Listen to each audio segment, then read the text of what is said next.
हाँ जी, good afternoon. क्या हाल है? बढ़िया। आज तो ब्रेक लंबा मिल गया, मजा आया। अच्छा, कई बच्चे तो सो भी लिए होंगे, सो लिए होंगे एक आध घंटे के ब्रेक में।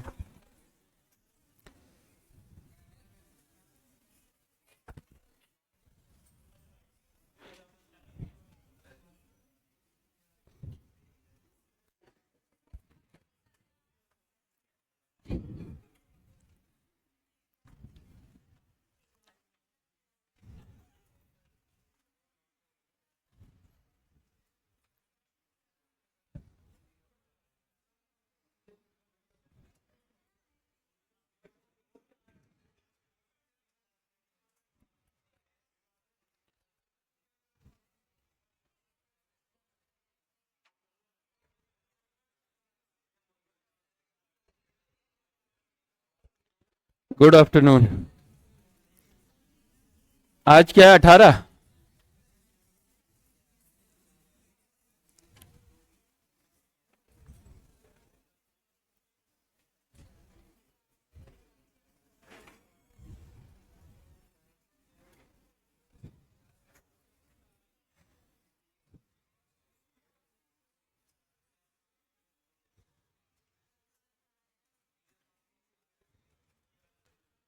हेडिंग डालो AS9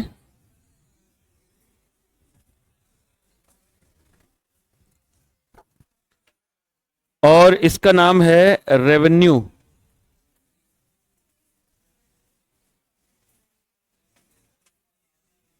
recognition.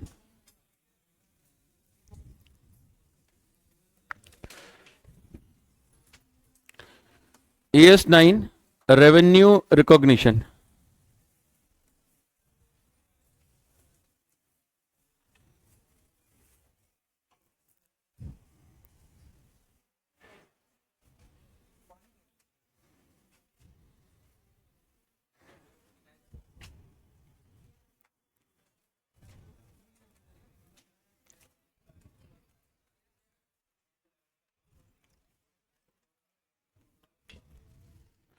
Revenue recognition.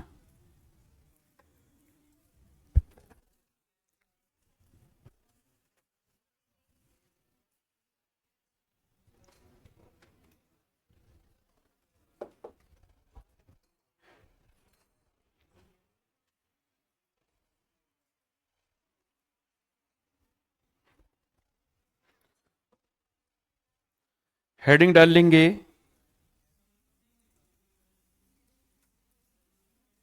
AS9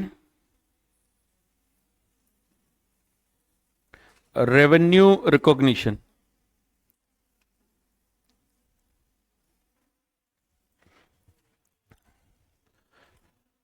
revenue का मतलब समझते हो? अच्छा, क्या होता है बोलो? सेल्स, बस? हाँ, इनकम माइनस एक्सपेंसेस। शाबाश।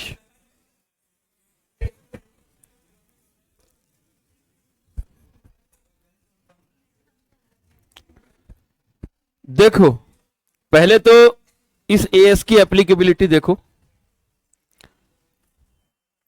पॉइंट नंबर लिखोगे 1। This AS is applicable on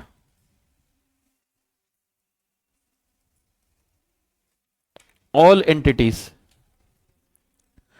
सारी की सारी एंटिटीज के ऊपर ये एएस एप्लीकेबल है।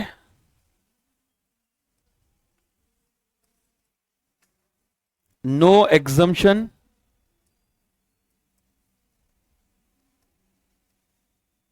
Oblique relaxation is available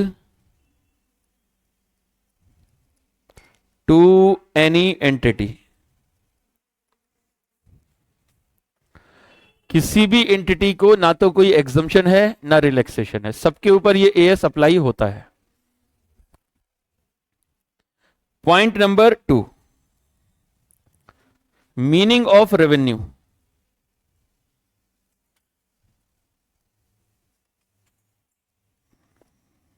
meaning of revenue,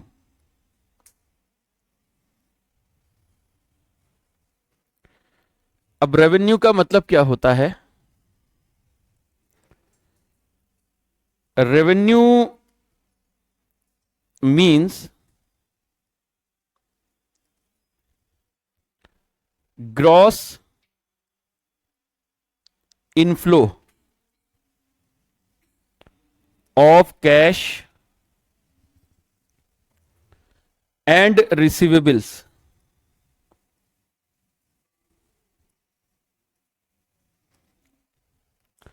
gross inflow of cash and receivable from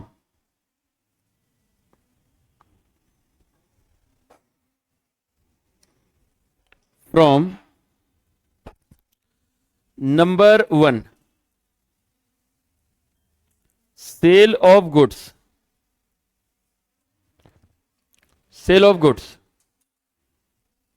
number 2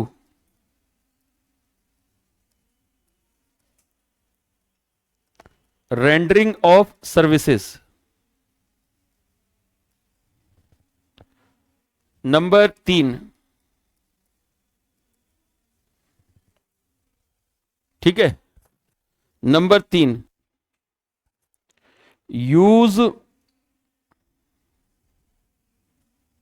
by others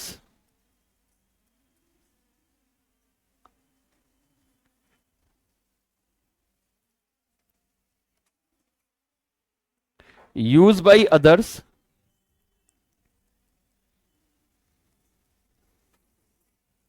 enterprise resources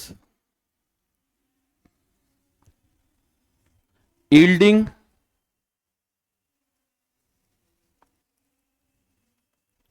interest, dividend, rent and royalty. Used by others, enterprise resources, yielding interest, dividend, rent and royalty. ठीक है, यानी पहले तो revenue का मतलब ही समझते हैं, उसके बाद देखेंगे कि रेवेन्यू रिकॉग्नाइज कैसे होता है, वो बात की बात है। रेवेन्यू का मतलब होता है कि gross inflow of cash and receivable, यानी अगर मिल गया तब भी और मिलने वाला है तब भी, किस किस से? From sale of goods. अच्छा, गुड्स का मतलब क्या होता है? वो प्रोडक्ट जिसमें हम डील करते हैं, यानी आप बोल सकते हो in ordinary course of business, यहां पर इसके आगे लिख सकते हो in ordinary course of business. मतलब ऑर्डिनरी कोर्स ऑफ बिजनेस में आप जब गुड्स बेचोगे, उसको बेचकर जो पैसा आएगा या आने वाला है उसको रेवेन्यू बोलते हैं। जैसे मेरा किताबों का शॉप है, तो किताबें बेचकर जो पैसा आएगा या आने वाला है या आ गया है वो क्या होगा? रेवेन्यू। दूसरा है rendering of services. Rendering of services मतलब जो आपका काम है, अगर उस काम को करके जो आपके पास पैसे आते हैं, अब जैसे मैं पढ़ाता हूं तो पढ़ाने से मेरे पास जो पैसे आएंगे मेरे लिए क्या है? रेवेन्यू। चार्टेड अकाउंटेंट की फी, उसके लिए क्या होता है? रेवेन्यू। कोई एडवोकेट है, वो केस लड़ता है, उसके लिए रेवेन्यू क्या है? उसकी फी। अब जैसे मान लो मैंने अपना कार बेच दिया और कार बेचकर मेरे पास कुछ पैसे आ गए, बताओ क्या वो रेवेन्यू है? वो रेवेन्यू नहीं है। क्यों नहीं है? That is not from sale of goods, यानी, और that is not from rendering of services. तो सर्विसेज और गुड्स जो होनी चाहिए वो ऑर्डिनरी कोर्स ऑफ बिजनेस में होनी चाहिए, ये भी ऑर्डिनरी कोर्स ऑफ बिजनेस में होना चाहिए। तो ऑर्डिनरी कोर्स ऑफ बिजनेस में जो भी आप सामान बेचते हो उसको बेचकर जो आएगा या आने वाला है या मतलब जो आ चुका है वो सब रेवेन्यू होता है, सर्विस देकर जो होगा। और तीसरा, अब इसको थोड़ा तोड़कर पढ़ना है, तीसरी वाली लाइन, यूज बाई अदर्स। पहले इतना पढ़ो, यूज बाई अदर्स, इसका क्या मतलब हुआ? कोई और यूज कर रहा है क्या? Enterprise resources, use by others, enterprise resources. Enterprise के रिसोर्सेज हैं, यूज कोई और कर रहा है, जिसकी वजह से इंटरप्राइज को या तो इंटरेस्ट मिल रहा है या डिविडेंड मिल रहा है या रेंट मिलता है या रॉयल्टी मिलती है। जैसे एग्जाम्पल के तौर पर मैंने रिलायंस का शेयर खरीद लिया, मैंने रिलायंस का शेयर खरीद लिया, इसका मतलब मैंने अपना पैसा रिलायंस को दे दिया। तो मेरा पैसा यूज कौन कर रहा है? रिलायंस, और उसकी वजह से मेरे को डिविडेंड मिलेगा, डिविडेंड मिलेगा। मैंने रिलायंस का डिवेंचर खरीद लिया तो मेरा पैसा रिलायंस यूज करेगा, उसके बदले में मेरे को इंटरेस्ट देगा। मैंने एक प्रॉपर्टी खरीदा और किसी को किराए पर दे दिया तो रिसोर्सेज मेरा यूज कर रहा है कोई और, उसके बदले में वो मेरे को क्या दे रहा है? रेंट। ठीक है, मेरी कोई इंटेलेक्चुअल प्रॉपर्टी थी, पेटेंट हो गया, कॉपीराइट, ट्रेडमार्क, कुछ भी है, वो मैंने किराए पर दे दिया किसी को, तो रिसोर्सेज मेरा, यूज कोई और कर रहा है, उसके बदले में मेरे को जो किराया देगा उसको बोलते हैं रॉयल्टी। मतलब टेंजिबल एसेट का किराया रेंट होता है और इंटेंजिबल एसेट का किराया रॉयल्टी कहलाता है। ठीक है ना, ये बात समझ में आ रही है? तो इन तीनों से हमें जो भी रिसीव होता है या रिसीवेबल है वो हमारे लिए क्या कहलाता है? रेवेन्यू कहलाता है। तो revenue means gross inflow of cash and receivable. आप इसके आगे एक वर्ड और जोड़ सकते हो, in the ordinary course of business, from sale of goods, from rendering of services, और use by others, enterprise resources, yielding interest, dividend, rent, royalty. समझ में आ रही बात? ठीक है ना? अच्छा, यहां पर एक नोट लिखोगे, नोट लिखोगे, in case of agency business,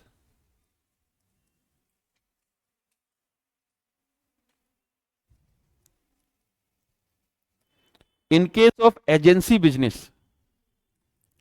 revenue is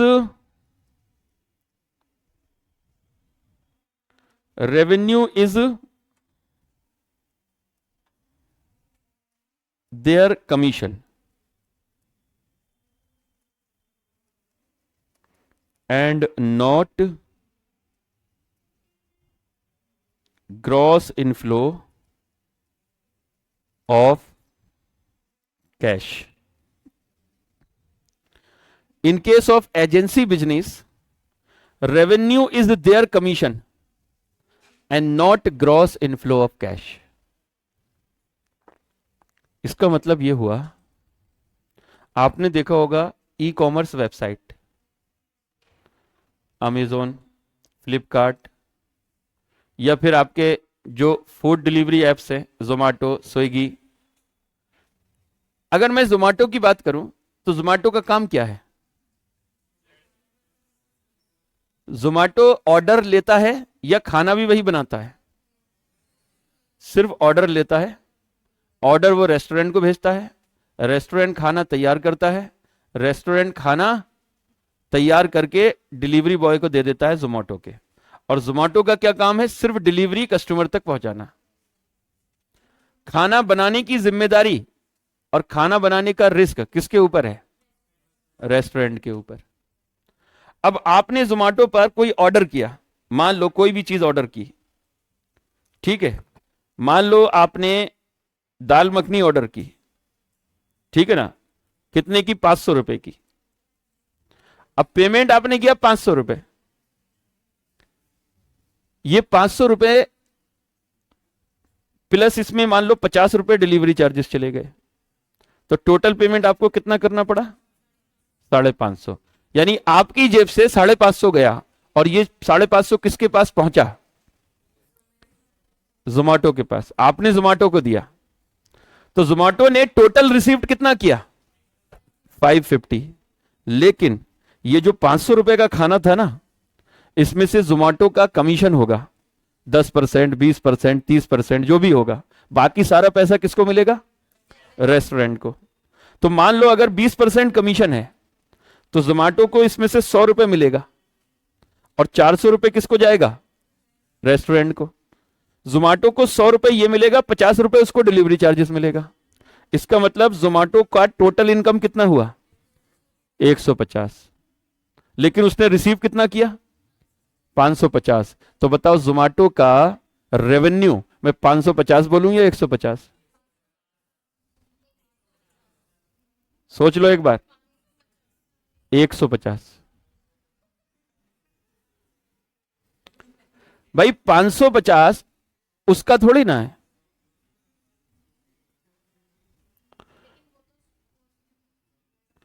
Zomato का जो रेवेन्यू है वो 150 है। एक तो उसका कमीशन, एक उसका डिलीवरी चार्जेस, बस। बाकी खाना बनाना, खाने की कॉस्ट, सबका रिस्क किसके ऊपर है? रेस्टोरेंट के ऊपर। इसके ऊपर क्या है? एक बात बताइए, आपने इसको ऑर्डर किया, इसने ऑर्डर ले लिया, रेस्टोरेंट को भेज दिया, रेस्टोरेंट ने खाना बनाने से मना कर दिया, तो ये क्या करेगा? ये ऑर्डर कैंसिल कर देगा या नहीं करेगा? या खुद खाना बनाएगा बैठकर? ये तो कैंसिल कर देगा कि भाई रेस्टोरेंट ने मना कर दिया, या जो भी बहाना बनाए, कुल मिलाकर ये ऑर्डर कैंसिल कर देगा आपका। यानी इसके ऊपर कोई रिस्क ही नहीं है। रिस्क किसका है? सारा रेस्टोरेंट का। ठीक है ना? तो जिसके ऊपर रिस्क और रिटर्न होता है ना, रेवेन्यू भी उसी का होता है, जिसके ऊपर रिस्क होता है।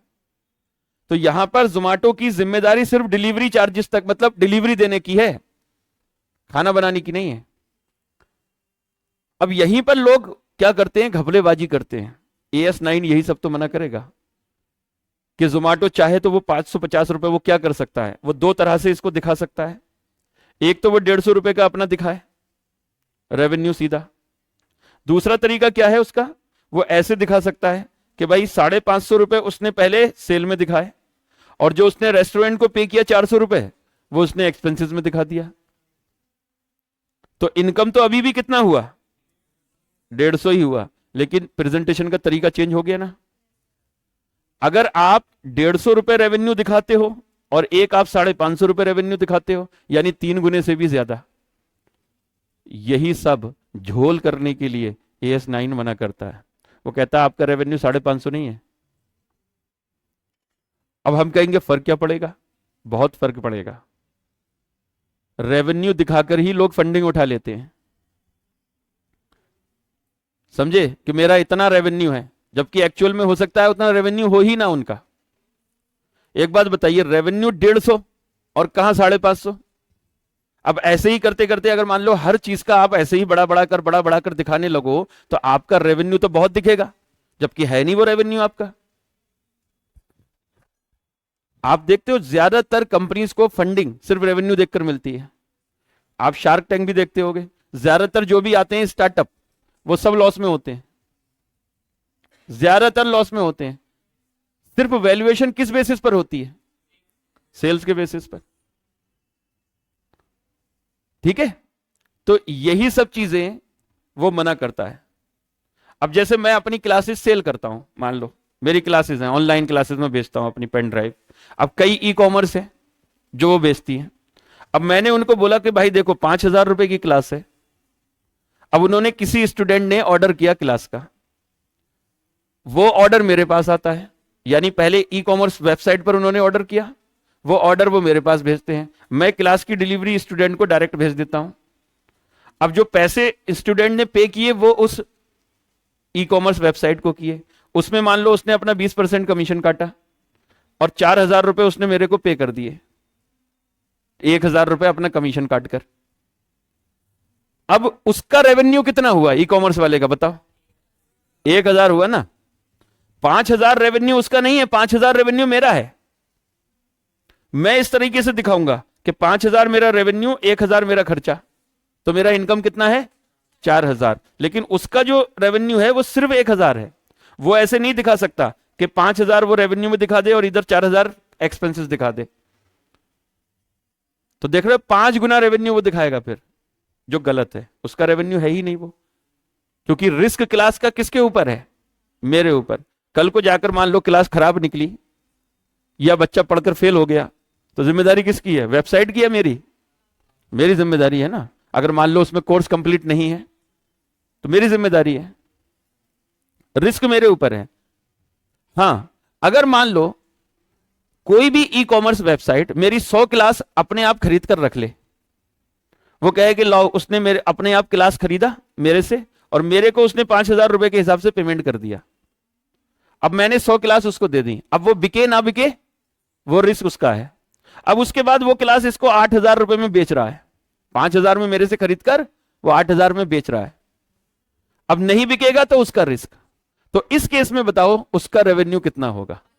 इस केस में उसका 8,000 रुपए होगा। क्यों? क्योंकि फिर ये उसका रिस्क भी उसी के पास है और रिटर्न भी उसी के पास है। ठीक है ना? तो कोई भी कमीशन एजेंसीज जो होती हैं, यानी जो एजेंसी रिलेशनशिप जिनके होते हैं, तो उसमें रेवेन्यू जो है वो उनका कमीशन होता है। जो ग्रॉस इनफ्लो उनको मिला है वो नहीं होता। अब अमेज़न पर जो भी आप पेमेंट करते हो, कोई प्रोडक्ट आपने परचेस करा, तो अमेज़न का सिर्फ उसमें क्या होता है? कमीशन। तो अमेज़न के लिए जो है वो सिर्फ कमीशन उनका रेवेन्यू है। जो आपने टोटल पेमेंट किया वो उनका रेवेन्यू नहीं है।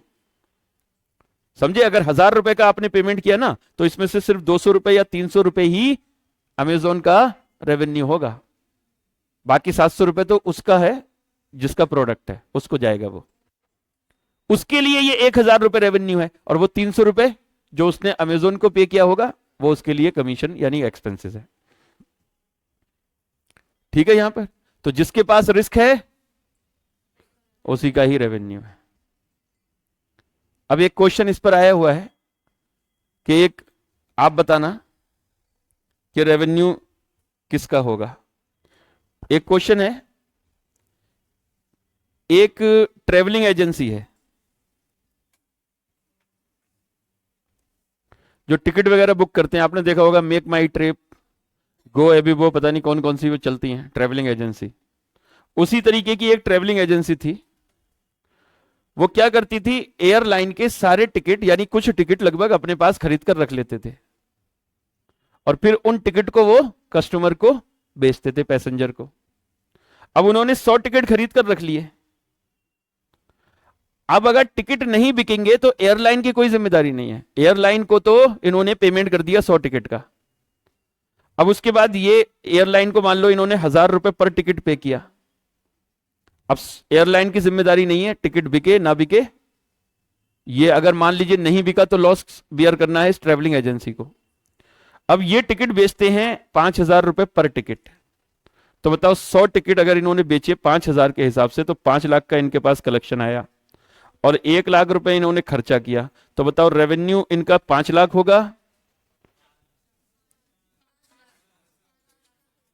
5 लाख होगा ना? क्यों होगा? क्योंकि रिस्क इन्हीं के पास है। अगर टिकट नहीं बिके तो एयरलाइन की कोई रिस्पॉन्सिबिलिटी नहीं है। या तो ऐसा होता कि भाई जो टिकट नहीं बिके वो एयरलाइन वापस ले लेगी, तो फिर यहां पर जो इनको कमीशन मिलता वो इनका रेवेन्यू होता। तो जहां रिस्क है वही रेवेन्यू है। ठीक है? समझ में आ रही बात? चलिए, तो इसका यहां पर जो मैंने लिखा था किधर गया ये पॉइंट, तो इसी के नीचे एक लाइन और लिख लीजिए। लिखेंगे it means revenue will be for the party which bear risk.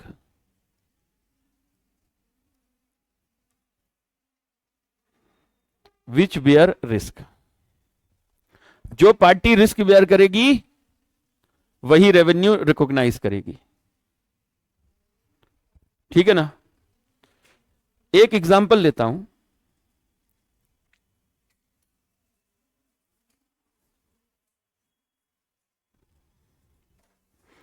Following detail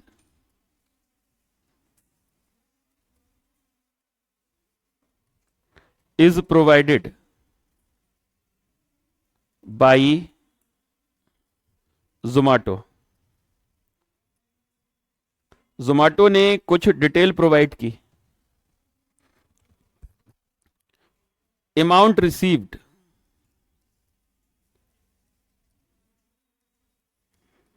from sale of foods,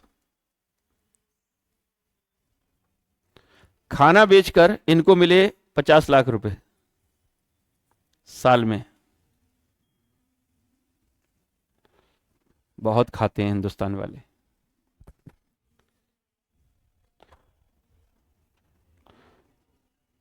Zomato वगैरह कई हजार करोड़ रुपए का इनका टर्नओवर है सिर्फ कमीशन से।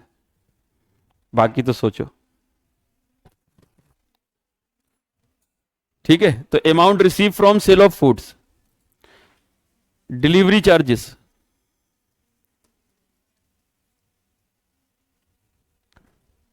₹10 लाख।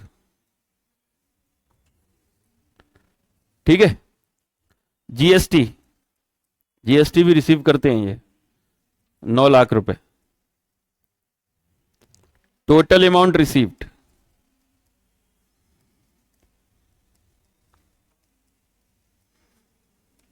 टोटल अमाउंट रिसीव्ड बताओ, 69 lakh. Commission of Zomato for each order is 20%। ज्यादा हो जाएगा, कम कर दो थोड़ा, 15%। Calculate revenue of Zomato.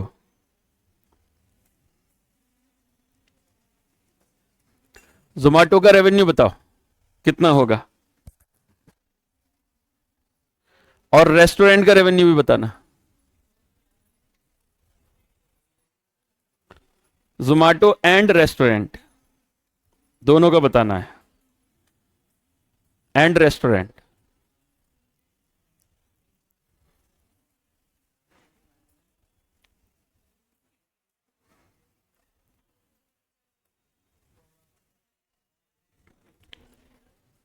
पहले जोमेटो का बताओ,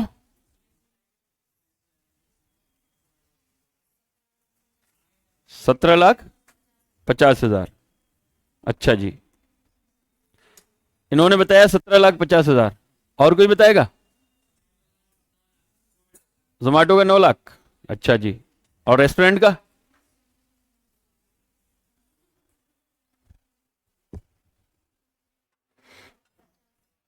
₹50 लाख। ओके,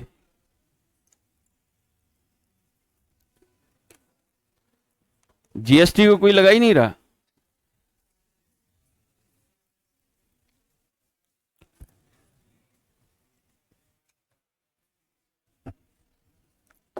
अच्छा, जोमेटो का रेवेन्यू क्या क्या होगा? एक तो डिलीवरी चार्जेस और दूसरा कमीशन। कमीशन किस पर लगेगा, 50 लाख पर या 59 लाख पर, जीएसटी इंक्लूड करके? 50 लाख पर। देखो, जो जीएसटी है ना, वो तो गवर्नमेंट का रेवेन्यू है, उसको तो हटा देना है, छोड़ देना है। तो रेवेन्यू जो आपको लेना है वो 50 लाख और 10 लाख। किसका? हाँ, तो कमीशन डिलीवरी चार्जेस पे थोड़ी लेगा वो, डिलीवरी चार्जेस तो अलग होते हैं। रेस्टोरेंट का जो खाना है उस पर कमीशन मिलेगा उसे, अपने डिलीवरी चार्जेस पर थोड़ी। तो देखो सॉल्यूशन में पहले कैलकुलेशन ऑफ रेवेन्यू,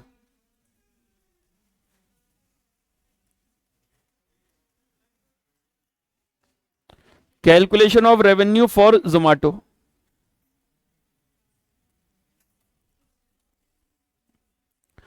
जोमेटो के लिए एक तो डिलीवरी चार्जेस, ये उसका रेवेन्यू है 10 लाख। अच्छा, और जो उसने 50 लाख रुपए खाने का रिसीव करा है वो उसका रेवेन्यू नहीं है। उसका रेवेन्यू क्या होगा? उस पर जो कमीशन होगा वो। तो कमीशन ऑन फूड,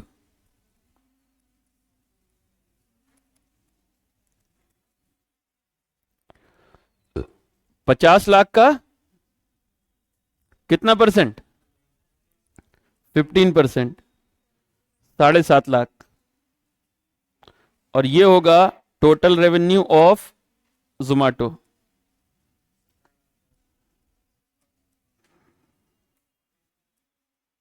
17,50,000। अच्छा जी, रेस्टोरेंट का रेवेन्यू ऑफ रेस्टोरेंट वो तो 50 लाख होगा, 50 लाख। अच्छा, और GST? GST is a revenue for government.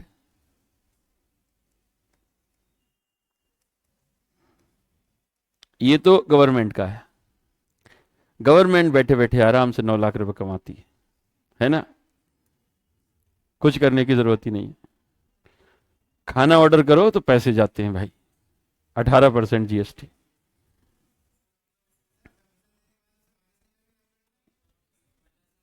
वो इन प्रॉफिट आ जाएगा, मैं तो रेवेन्यू पूछ रहा हूं। ठीक है। अब उसके तो और भी बहुत सारे खर्चे होंगे, कमीशन भी खर्चा है, खाना बनाने का भी खर्चा होगा, मटेरियल वगैरह भी लगता है भाई, है ना? तो हमें प्रॉफिट नहीं, उसका रेवेन्यू बताना है। तो रेवेन्यू 50 लाख है रेस्टोरेंट का। क्या ये बात समझ में आ गई? चलो जी, अब बात करते हैं रेवेन्यू रिकॉग्नाइज कैसे होता है। और जो तीन चीजें मैंने आपको बताई हैं, एक तो सेल ऑफ गुड्स, एक रेंडरिंग ऑफ सर्विसेज, और use by others enterprise resources yielding interest dividend rent, सब में कितना कितना और कब कब रेवेन्यू रिकॉग्नाइज होगा, तो वो सीखने वाले हैं हम। आइए हेडिंग डालोगे, सबसे पहले revenue recognition from sale of goods, ये तीसरा नंबर पॉइंट लिखोगे, revenue recognition from sale of goods.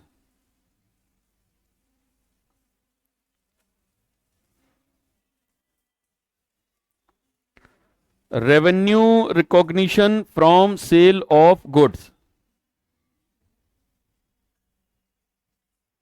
Goods बेचकर जो हमने रेवेन्यू कमाया है उसको कब बुक्स ऑफ अकाउंट में रिकॉग्नाइज करते हैं?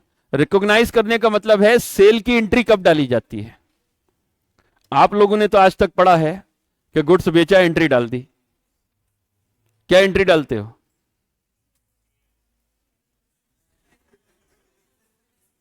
सेल किया, एंट्री क्या डालते हो? सेल्स अकाउंट क्रेडिट होता है, कैश या डेटर्स अकाउंट डेबिट, या bank account debit to sales account, ये एंट्री बनती है।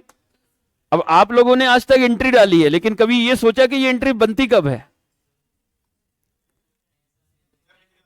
वही आपको आज सीखना है कि वो एंट्री कब बनेगी। एंट्री बनाने का मतलब है रेवेन्यू कब रिकॉग्नाइज होगा। जिस दिन आप एंट्री डालते हो वो रेवेन्यू रिकॉग्निशन की डेट होती है।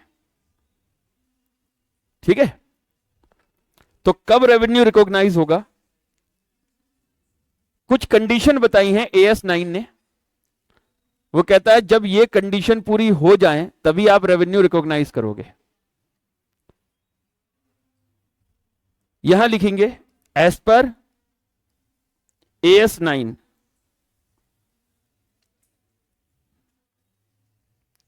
Revenue is recognised, revenue from sale of goods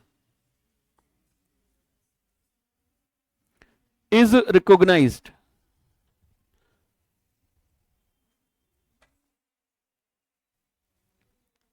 when all the following conditions are satisfied.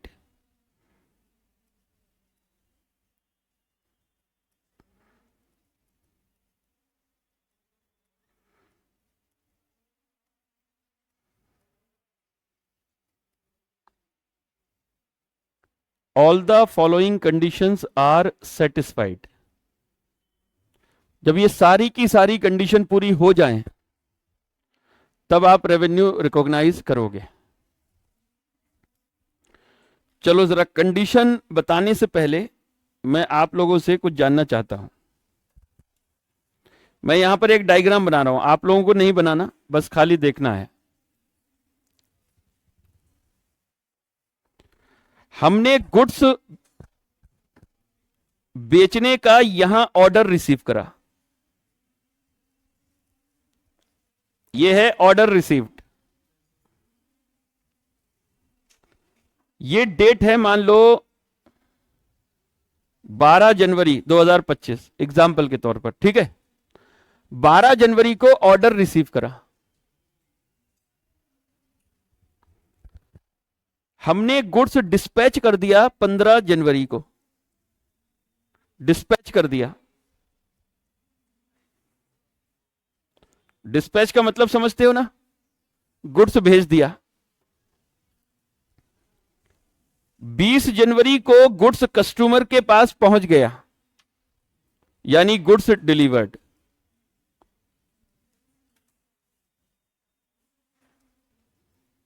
Goods delivered.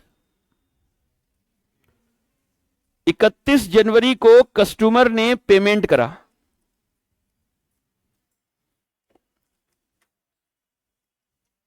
Payment received 31 जनवरी को, ठीक है। और 31 मार्च को अकाउंट क्लोज हो रहे हैं, ये अकाउंट क्लोजिंग डेट है। बताओ जरा रेवेन्यू कब रिकॉग्नाइज होना चाहिए? इन जो कितनी डेट दे रखी है, 5 डेट दे रखी हैं, इन पांचों में से कब रेवेन्यू रिकॉग्नाइज करना चाहिए? 12, 15, 20, 31 या 31 मार्च?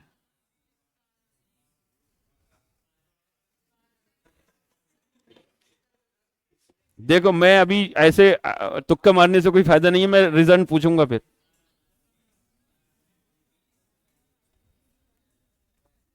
12 को ऑर्डर मिला, 15 को आपने डिस्पैच करा, 20 को कस्टमर ने रिसीव करा, 31 को कस्टमर ने पैसे दिए और 31 मार्च को अकाउंट बन रहे। बताओ 15 जिस दिन डिस्पैच कर दिया। चलो छोड़ो तुम, मतलब वही है, कोई कुछ बोलेगा, अब एक ना एक डेट तो सही बैठेगी जब इतने बोलोगे तो। देखो जी, ऑनलाइन का आंसर आया 31 जनवरी, यानी जिस दिन पेमेंट मिला उस दिन। तो फिर बेटा तुम्हारे हिसाब से तो फिर डेटर्स कभी क्रिएट ही नहीं होंगे भाई। जिस दिन पेमेंट मिला अगर उसी दिन रेवेन्यू मानोगे तो फिर तो डेटर्स कभी आएंगे ही नहीं, है ना। सुन लो, चलो अब एक लाइन बोलता हूं मैं। जिस दिन रिस्क एंड रिवार्ड सेलर से बायर को ट्रांसफर हो जाए उस दिन रेवेन्यू रिकॉग्नाइज होता है। अब बताओ किस दिन रिस्क एंड रिवार्ड ट्रांसफर हो जाएगा? 20 को। यहां पर ऑर्डर मिला, यहां तो देखो कुछ होने वाला है नहीं, यहां आपने गुड्स डिस्पैच कर दिया, लेकिन आपकी जिम्मेदारी सिर्फ गुड्स डिस्पैच करने तक नहीं है, आपकी जिम्मेदारी सुरक्षित गुड्स उसके घर तक पहुंचाने की है ना। अगर मान लीजिए आपने गुड्स भेज दिया और रास्ते में गुड्स हो जाए डैमेज, तो इसका मतलब रिस्क किसके ऊपर था? यहां पर तो सेलर के पास था रिस्क। आप भी कोई ई कॉमर्स वेबसाइट से कोई सामान मंगाते हो, तो अगर मान लो आपके पास गुड्स आई ना, उन्होंने भेज दिया लेकिन आपके पास ना आए, तो क्या आप मान जाओगे या पैसे दे दोगे? एक तो अगर कैश ऑन डिलीवरी है तो पेमेंट ही नहीं करोगे, और अगर कर भी दिया है पेमेंट तो वापस लोगे। इसका मतलब जब तक गुड्स आपके पास नहीं पहुंचता तब तक रिस्क एंड रिवार्ड जो होते हैं गुड्स के, वो सेलर के पास ही रहते हैं। जैसे ही आपने गुड्स रिसीव कर लिया और रिसीव करने के बाद एक्सेप्ट कर लिया कि हां मैंने गुड्स रिसीव कर लिया है, आपने अपना इंटीमेशन दे दिया, तो इसका मतलब risk and reward relating to goods has been transferred. जब तक अगर नॉर्मल गुड्स है तो यहीं पर ट्रांसफर हो जाएगा, लेकिन कभी कभी कुछ ऐसी गुड्स होती हैं जो भारी भरकम गुड्स होती हैं, जिसका इंस्टॉलेशन सब्सटेंशियल होता है। यानी आपने कोई ऐसी एसेट मंगाई है जो कंपनी की रिस्पॉन्सिबिलिटी है आपकी यहां इंस्टॉल करने की। क्या?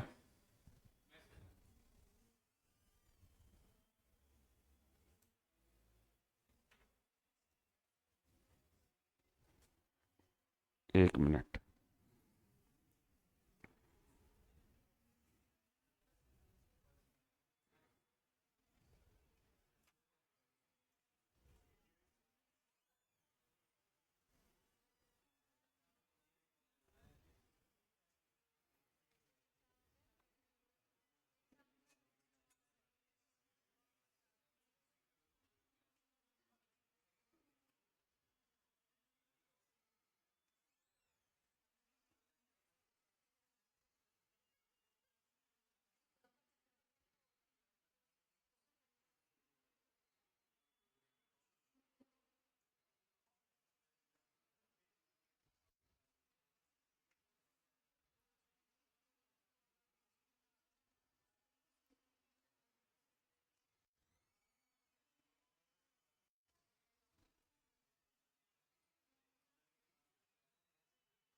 हाँ जी, सोचो। गुड्स भेज दिया, गुड्स भेज दिया, लेकिन गुड्स कस्टमर ने रिसीव भी कर लिया, लेकिन उस गुड्स का सब्सटेंशियल इंस्टॉलेशन पेंडिंग है। कुछ गुड्स ऐसी होती हैं जो कस्टमर खुद इंस्टॉल नहीं कर सकता। एसी तो कर भी सकता है, करवा सकता है, मतलब खुद भी। देखो, एसी का देखना पड़ेगा कि आपने कैसे खरीदा है, विद इंस्टॉलेशन खरीदा है या विदाउट इंस्टॉलेशन, तो वो सेलर देखेगा। अब जैसे एक आपने देखा होगा आरओ, आरओ आप इंस्टॉल नहीं कर सकते, वो खुद आते हैं इंस्टॉल करके जाते हैं, ठीक है ना। तो आपने आरओ परचेस करा, तो वो तब तक रेवेन्यू आपके घर पर आरओ डिलीवर भी हो जाए, फिर भी वो रेवेन्यू रिकॉग्नाइज नहीं करेंगे जब तक वो प्रॉपरली इंस्टॉल ना हो जाए और कस्टमर सेटिस्फाई ना हो जाए, तब जाकर रेवेन्यू को रिकॉग्नाइज करते हैं। अच्छा, अब कुछ ऐसी एसेट भी होती हैं जो सिर्फ एक टेम्परेरी इंस्टॉलेशन होता है, मतलब बहुत आसान इंस्टॉलेशन होता है। जैसे आपने फ्रिज मंगाया, अब खाली प्लग ही तो लगाना है, ठीक है। अब इस पर भी अगर बैठे रहो कि वो कस्टमर प्लग लगा ले, उसके बाद में जाकर रेवेन्यू रिकॉग्नाइज करें, तो वो नहीं। मतलब अगर सब्सटेंशियल इंस्टॉलेशन पेंडिंग है तब हम वेट करते हैं, अदरवाइज जिस दिन गुड्स डिलीवर हुआ उसी दिन रेवेन्यू रिकॉग्नाइज कर लिया जाता है। अच्छा, लेकिन डिलीवर के वक्त गुड्स अगर कस्टमर के पास पहुंच गया तो रेवेन्यू तभी रिकॉग्नाइज होगा जब रीजनेबल सर्टेनिटी हो कि अमाउंट मिल जाएगा। यानी अगर अमाउंट नहीं मिला है, अमाउंट यहां जाकर मिलेगा ना, तो 20/1 को रीजनेबल सर्टेनिटी होनी चाहिए कि अमाउंट मिल जाएगा, तभी आप रेवेन्यू रिकॉग्नाइज करोगे। अगर मान लीजिए गुड्स तो डिलीवर हो गया, लेकिन उसी दिन हमको अब लग रहा है कि यार पता नहीं पेमेंट मिलेगा नहीं मिलेगा, डाउट हो गया, तो अगर डाउट है कि पेमेंट मिलेगा या नहीं मिलेगा, तो रेवेन्यू तब तक रिकॉग्नाइज मत करो जब तक पेमेंट मिल ना जाए। समझ गए? तो बेसिक फंडामेंटल जो है एक रेवेन्यू रिकॉग्निशन का, वो ये है कि revenue is recognised when all the risk and reward relating to goods has been transferred from seller to buyer, ठीक है, and there is reasonable certainty that the amount will be received. ये दो बातें जो होती हैं ये सबसे इंपॉर्टेंट है। आपने गुड्स डिलीवर कर दिया, सारे रिस्क एंड रिवार्ड गुड्स से रिलेटेड किसके पास चले गए? बायर के पास, और there is reasonable certainty, amount मिल जाएगा, तो आप रेवेन्यू को रिकॉग्नाइज कर लीजिए। 3 बेसिक कंडीशन है। गुड्स डिलीवर हो जाना चाहिए, यानी ownership of goods has been transferred from seller to buyer. All significant risk and reward relating to goods has been transferred from seller to buyer. Significant risk and reward का मतलब अब उस goods से जो भी बेनिफिट्स होंगे वो buyer को मिलेंगे, और जो उस गुड्स का रिस्क है वो भी बायर का ही है, तो इसको बोलते हैं significant risk and reward transfer हो गए। अब आपने गुड्स तो ट्रांसफर कर दिया, मान लो बायर के पास पहुंच भी गया गुड्स, लेकिन आप कहते हो भाई मेरी मर्जी के बिना गुड्स यूज नहीं कर सकते तुम, जब मैं कहूंगा तब यूज करना। तो इसका मतलब क्या आपने सिग्निफिकेंट रिस्क और रिवार्ड ट्रांसफर किया है? बायर अपनी मर्जी से जब गुड्स यूज नहीं कर सकता तो फिर इसका मतलब उसको रिटर्न मिला कहां? अभी जो उसके रिवार्ड थे वो उसको कहां मिल रहे हैं? तो कभी कभी ऐसा भी होता है कि हम कंट्रोल लगा देते हैं कि अभी यूज मत करना, जब हम कहें तब यूज करना। तो जब फुली यानी सिग्निफिकेंटली सारे के सारे रिस्क, सारे के सारे रिवार्ड उस गुड से रिलेटेड जब बायर के पास पहुंच जाते हैं और सेलर को लगता है कि रीजनेबल सर्टेनिटी है कि अमाउंट मिल जाएगा, तब रेवेन्यू रिकॉग्नाइज होगा। तो तीन बेसिक कंडीशन, पहला क्या है? ऑनरशिप ट्रांसफर हो जाना चाहिए। ऑनरशिप ट्रांसफर कैसे होगा? जैसे ही बिल काटोगे ऑनरशिप ट्रांसफर हो जाएगा, ठीक है ना। सिग्निफिकेंट रिस्क एंड रिवार्ड कब ट्रांसफर होंगे? डिलीवरी हो जाएगी। और रीजनेबल सर्टेनिटी आपको एस्टिमेट करना पड़ेगा कि पैसे मिलने की उम्मीद है या नहीं। अगर लग रहा है कि आपको हाँ मिल जाएगा तो ठीक है, अगर लग रहा है नहीं मिलेगा तो तब तक रिकॉग्नाइज नहीं करेंगे जब तक ये रीजनेबली सर्टेन ना हो जाए कि अमाउंट मिल जाएगा या अमाउंट मिल गया। अच्छा, कभी कभी एडवांस में ही मिल जाता है, तो इन दैट केस फिर तो ये वाली कंडीशन तो देखने की जरूरत ही नहीं है, रीजनेबल सर्टेनिटी वाली। फिर तो बस दो ही कंडीशन देखनी है, ऑनरशिप ट्रांसफर हो जानी चाहिए और reason risk and reward transfer हो जाने चाहिए बायर से, सेलर से बायर को, ठीक है। चलो जी, तो लिखो यहां पर। तो मैंने क्या बोला कि all the following condition are satisfied. तो तीन कंडीशन है, तीनों कंडीशन अगर सेटिस्फाई हो जाए तो रेवेन्यू रिकॉग्नाइज हो जाएगा। Number one, the ownership of goods has been transferred from seller to buyer. Ownership of goods has been transferred from seller to buyer. अच्छा जी, प्लस या एंड भी कर सकते हो, एंड। नंबर दो, significant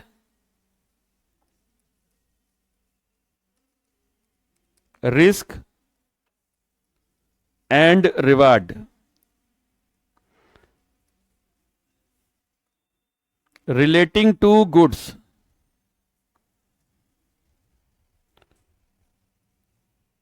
has been transferred from seller to buyer. अच्छा, significant risk and reward कब transfer माने जाएंगे?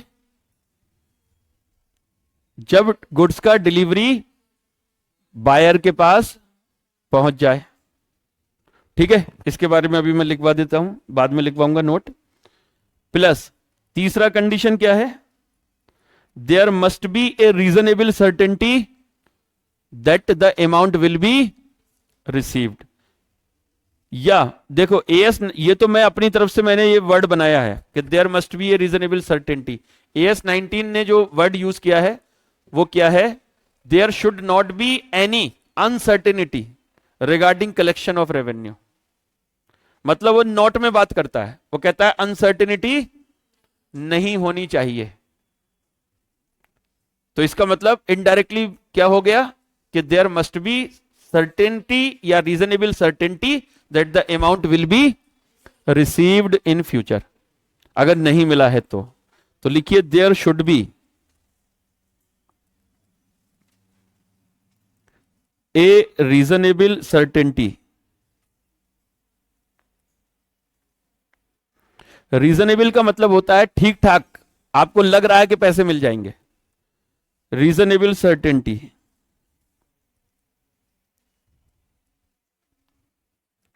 Reasonable certainty that amount will be received. There should be reasonable certainty that amount will be received. Reasonable certainty का मतलब होता है आपको लग रहा है कि पैसे मिल जाएंगे। अच्छा, एक होता है वर्चुअल सर्टेनिटी और एक होता है रीजनेबल सर्टेनिटी। वर्चुअल का मतलब होता है पक्का बिल्कुल मिल ही जाएंगे, ऐसा आपको भरोसा होना चाहिए। तो AS9 वर्चुअल की बात नहीं करता, वो किसकी बात करता है? सिर्फ रीजनेबल सर्टेनिटी होनी चाहिए। क्योंकि वर्चुअल तो देखो कोई गारंटी नहीं है कि मिलेंगे ही, फ्यूचर किसी ने नहीं देखा। नॉर्मल रिस्क तो देखो हर जगह रहता है ना?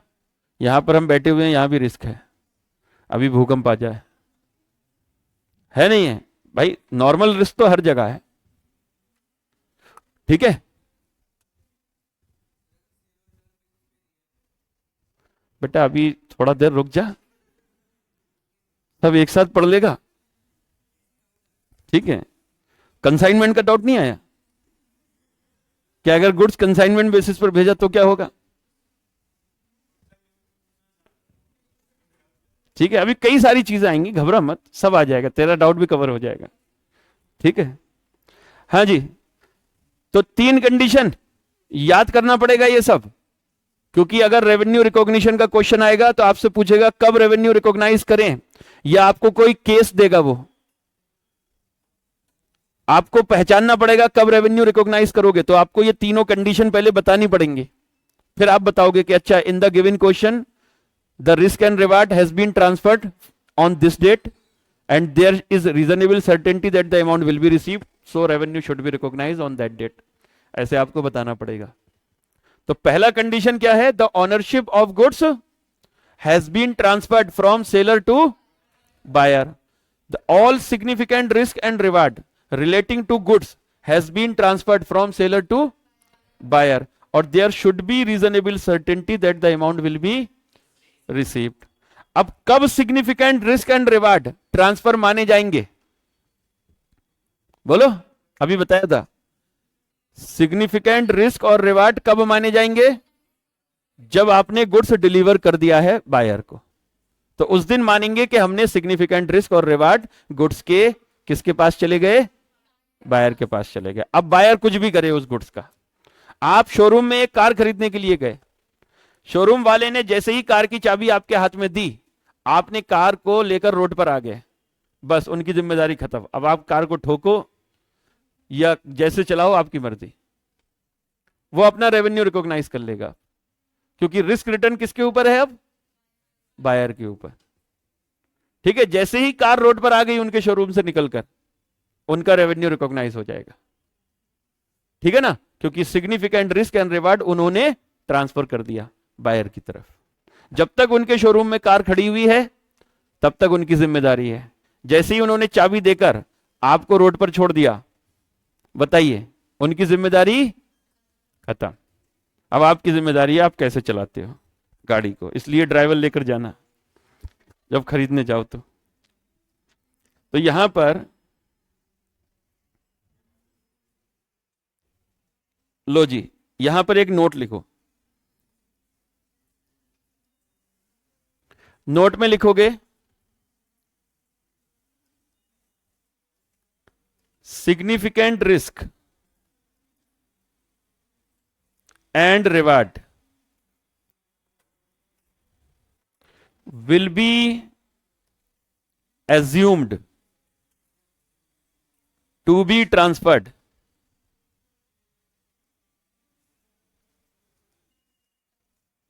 from seller to buyer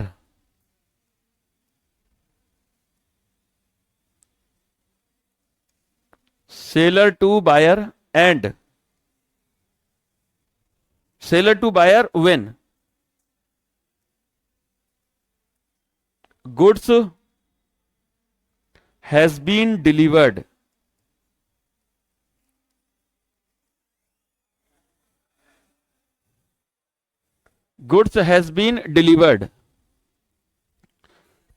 goods deliver हो चुकी है to buyer and seller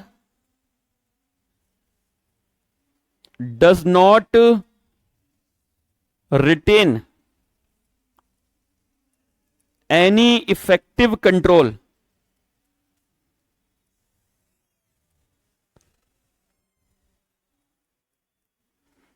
on such goods.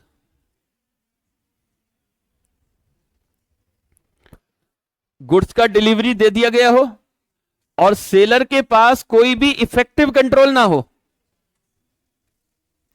Effective control का मतलब कि एसेट यानी गुड्स कैसे यूज करना है, कब यूज करना है, ये कौन डिसाइड करे? बायर. अब मैं शोरूम से एक कार खरीद कर लाया, लेकिन उन्होंने कंडीशन लगा रखी है कि भाई इसी रोड पर जाओगे और कहीं नहीं लेकर जाओगे, या इतने बजे से इतने बजे तक कार चलाओगे बस. तो क्या ये इफेक्टिव कंट्रोल ट्रांसफर हुआ है? नहीं हुआ. तो यहां पर अभी रिस्क किसके पास है? अभी सेलर के पास भी रिस्क है, क्योंकि पूरी तरीके से डिलीवरी तो हो गई है लेकिन उसने कुछ कंट्रोल अपने पास रखा हुआ है. तो सिग्निफिकेंट रिस्क रिवार्ड तभी ट्रांसफर माने जाएंगे जब गुड्स तो डिलीवर हो गई हो, साथ में there should not be any effective control with seller. Seller के पास कोई कंट्रोल नहीं होना चाहिए. अब बायर डिसाइड करे कि मुझे कब यूज करना है गुड्स और कैसे यूज करना है. हां, मतलब यह जरूर है कि भाई अगर कुछ गुड्स के यूज करने के तरीके हैं तो वो सेलर जरूर बताएगा कि आपको गुड्स ऐसे यूज करना चाहिए ताकि कोई खतरा ना हो. तो वो तो एक नॉर्मल प्रोसीजर है, ठीक है ना. कोई गुड्स होती हैं स्पेसिफिक यूज होती हैं तो वो सेलर बताता है कि आपको ऐसे ऐसे यूज करना चाहिए इस गुड्स को. तो वो इफेक्टिव कंट्रोल नहीं बोलेंगे उसे, वो एक गाइडेंस बोलते हैं. समझ में आ रही बात? ठीक है ना. अच्छा जी, अब एक सवाल मैं आपसे पूछता हूं, बताओ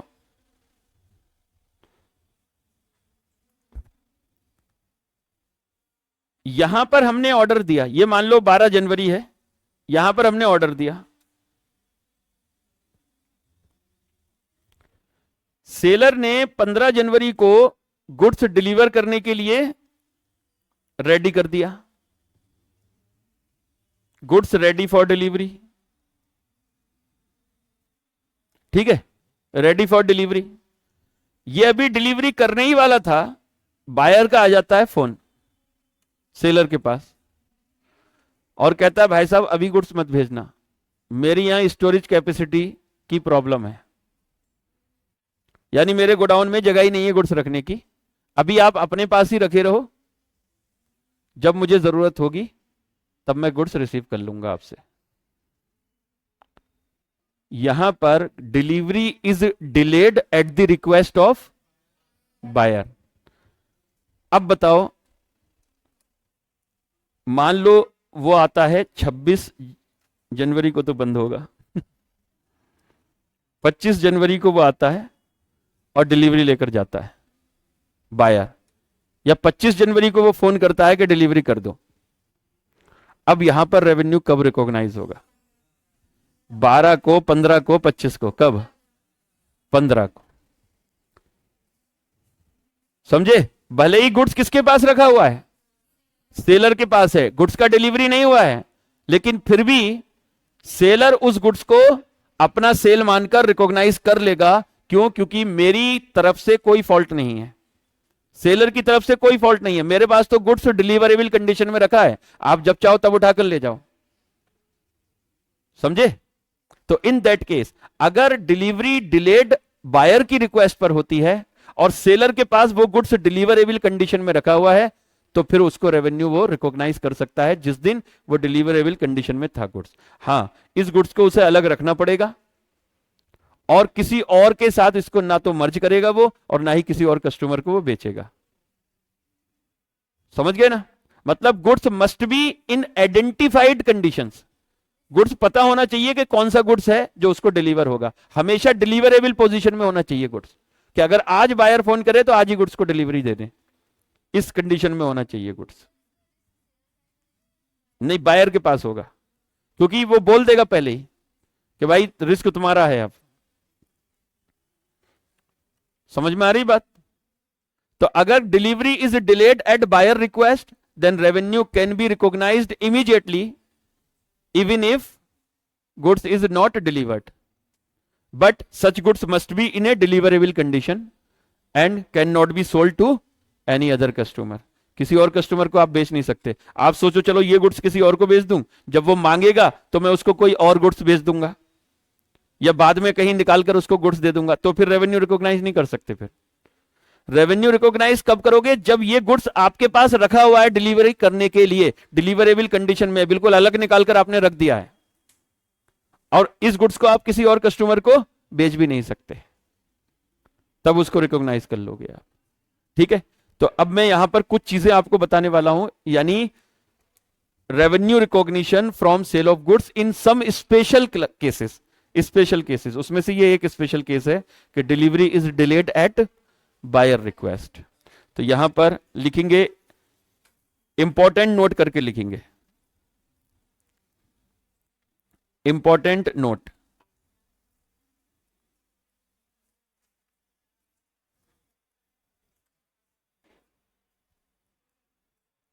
और यहां लिखेंगे revenue recognition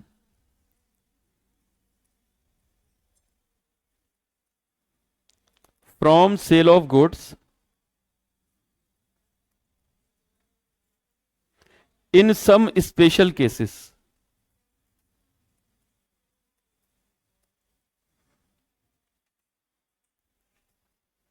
in some special cases.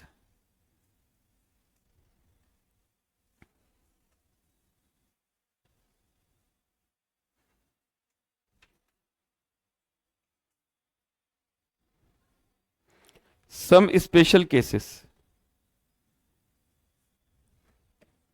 Number 1, delivery is delayed at,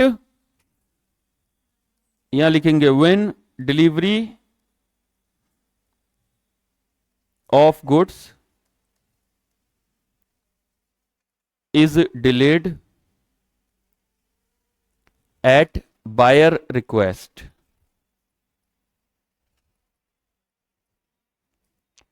buyer ही फोन करके बोल रहा है या नोट, मतलब वो लिखकर, लेटर लिखकर बोल रहा है, मेल लिखकर बोल रहा है कि आप अभी गुड्स मत भेजिए, जब मैं बोलूंगा तब भेजना. ठीक है. Sometimes there may B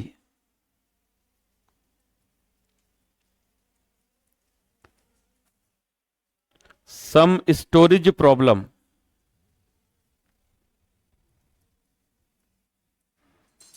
with buyer.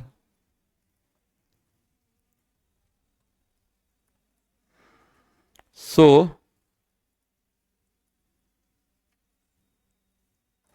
he requests seller not to deliver goods until further request. Until further request मतलब जब तक मैं अगली रिक्वेस्ट ना करूं तब तक गुड्स डिलीवर ना किया जाए. In this case, seller may recognize revenue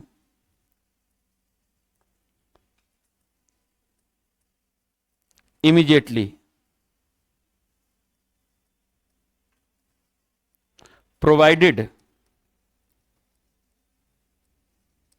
goods has been identified. कौन सा गुड डिलीवरी देना था वो आइडेंटिफाई हो चुका है. Is in a deliverable condition,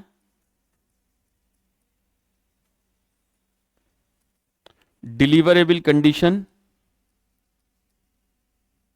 and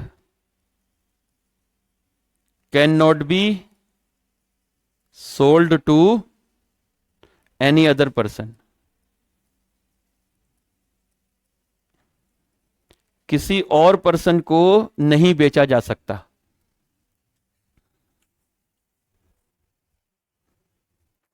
बताओ जी। तो there may be some storage problem with buyer, so he requests seller not to deliver goods until further request. In this case, seller may recognize revenue immediately provided goods has been identified, is in a deliverable condition and cannot be sold to any other person या any other customer. उसको आप बेच नहीं सकते। यानी आपके पास goods बिल्कुल ready रखा हुआ है, जब वो ऑर्डर करे तब आप उठाकर उसको गुड्स दे दो, ऐसी कंडीशन में होना चाहिए, तभी आप रेवेन्यू रिकॉग्नाइज कर सकते हो। अगर मान लीजिए आप, कभी कभी होता है ना कि हम कोई चाहते हैं कि यार ऐसा काम हो जाए और वो हो गया, मान लो हमारे पास गुड्स ही नहीं था, अब हम सोच रहे हैं यार काश वो मना कर दे कि अभी डिलीवरी नहीं चाहिए, और उसका फोन आ गया बाई चांस कि भाई साहब मुझे अभी डिलीवरी नहीं चाहिए, तो अब आप खुश हो गए। तो क्या इस केस में रेवेन्यू रिकॉग्नाइज कर सकते हो? क्योंकि आपके पास गुड्स ही नहीं है, कहां से दोगे? तो गुड्स आपके पास मौजूद होना चाहिए, ठीक है ना। अब जैसे कभी कभी होता है, मैं अभी 2-3 दिन पहले मेरे को बड़ा कोल्ड हो गया संडे वाले दिन। अब मैं सोच रहा था कि यार रात को मैं सोच रहा हूं कल क्लास कैंसिल हो जाए, और सुबह को क्लास कैंसिल मंडे को, ठीक है ना। तो मैं 7 बजे उठा तो वो उसका फोन आया कि सर क्लास कैंसिल है। तो मुझे बड़ा खुशी हुई उस दिन क्योंकि मेरी बहुत खराब हालत थी मंडे को। तो कभी कभी ऐसा हो जाता है। तो कैसे क्लास, कोई चांस था नहीं क्लास कैंसिल होने का उस दिन, लेकिन हो गया, ठीक है ना। तो ऐसा नहीं होना चाहिए, आपके पास गुड्स मौजूद होना चाहिए, डिलीवरेबल कंडीशन में होना चाहिए, और किसी भी कस्टमर को उस गुड्स को आप सोल्ड नहीं कर सकते। चलो जी, अब आते हैं नंबर 2 स्पेशल केस में। अब इनका ये अभी पूछ रहे थे भाई साहब, जरा इनका भी पॉइंट ले लेते हैं। Goods sold on approval basis.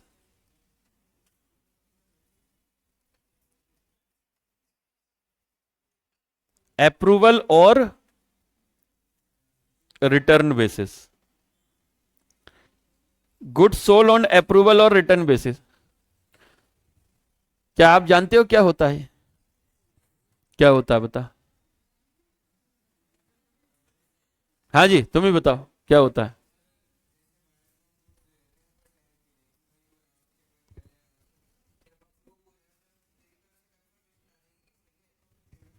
ठीक है, जनरली जानते हो ये कब होता है? ये होलसेलर के साथ होता है, होलसेलर और रिटेलर।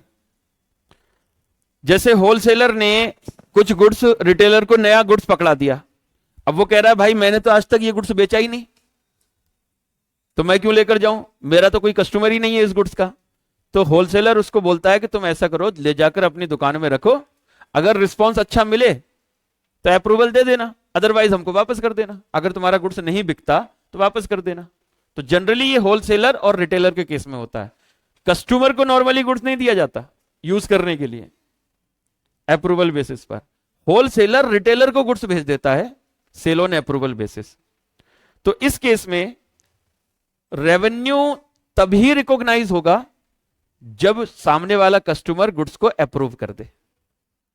आज आपने गुड्स दिया, वो गुड्स लेकर चला गया, 15 तारीख को आपने गुड्स दिया, उसने अप्रूवल दिया 25 तारीख को जाकर, तो बताइए कब रिकॉग्नाइज होगा?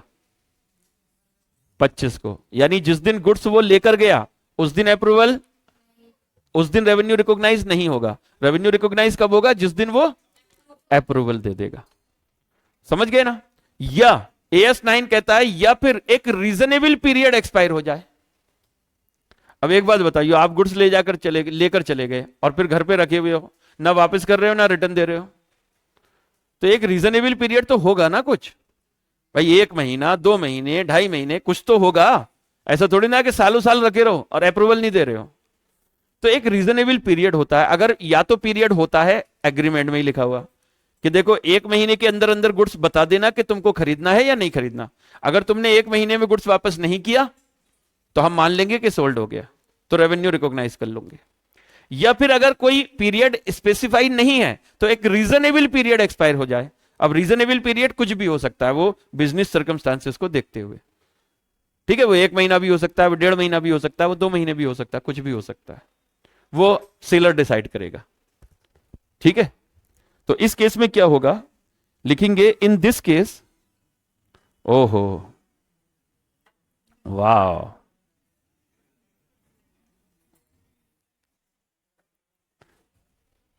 ये तो पुरानी कुर्सी लग रही है मुझे। नहीं आई तो अभी है लेकिन है तो पुरानी है। ये तो भाई कुछ झोल तो लग रहा है मुझे। क्यों भाई, रेवेन्यू रिकॉग्नाइज नहीं करा होगा उसने अभी, पता कर लो पुरानी है। देखो जरा बैठकर। हाँ,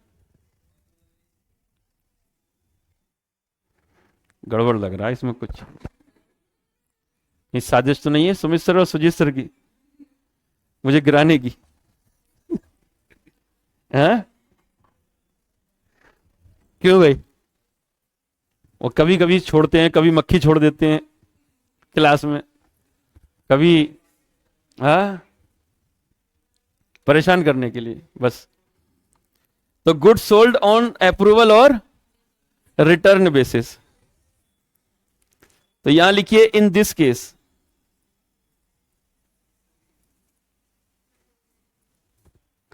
in this case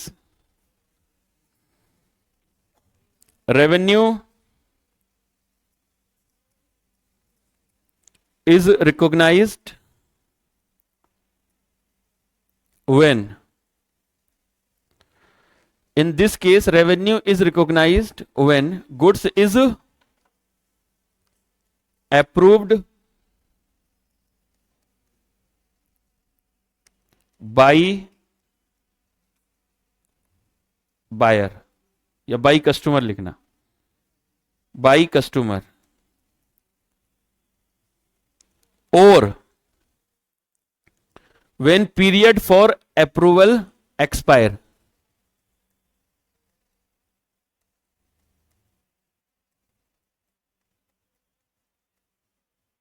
when period for approval expire whichever occurred earlier।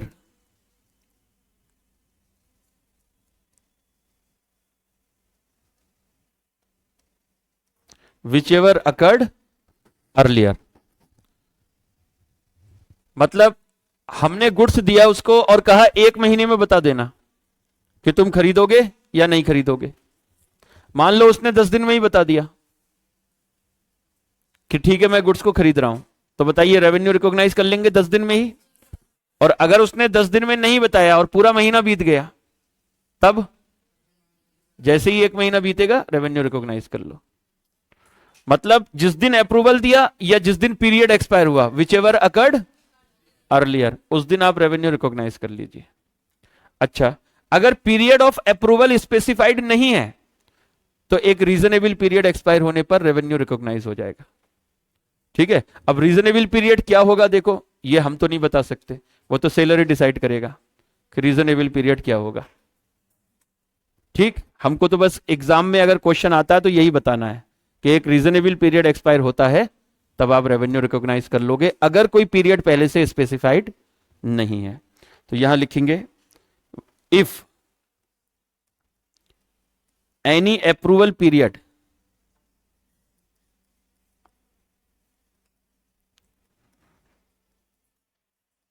is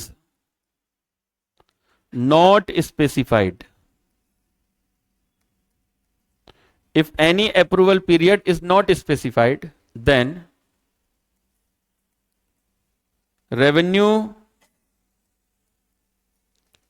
will be recognized when a reasonable period expire।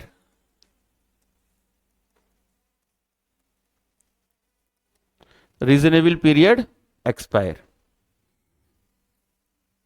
ये हमारा सेकंड केस हो गया। चलिए जी, अब बात करेंगे case number 3। When goods sent on consignment basis. Consignment जानते हो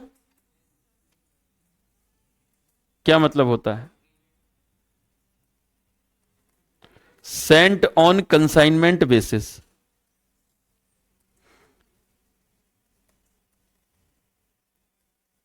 ऑब्लिक टू एजेंट। 1 मिनट के लिए प्लीज, क्या करूं? अच्छा जी, लो।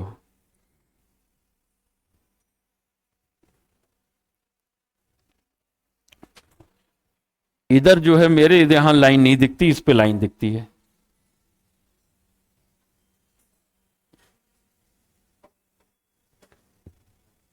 इधर लाइन दिखती है? नहीं दिख रही है ना? इधर लाइन नहीं दिख रही, इस पे दिख रही है। पता नहीं क्या अजीबो गरीब वो कॉम है ये।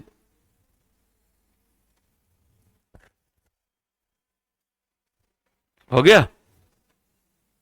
हाँ जी बेटा, लिख लिया। अच्छा, कंसाइनमेंट किसको बोलते हैं?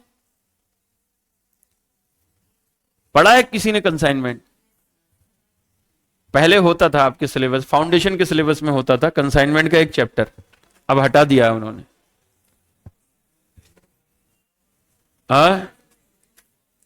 कंसाइनमेंट में क्या होता है कि हम गुड्स भेजते हैं अपने एजेंट को, ठीक है, और एजेंट हमारे बिहाफ पर गुड्स सेल करता है।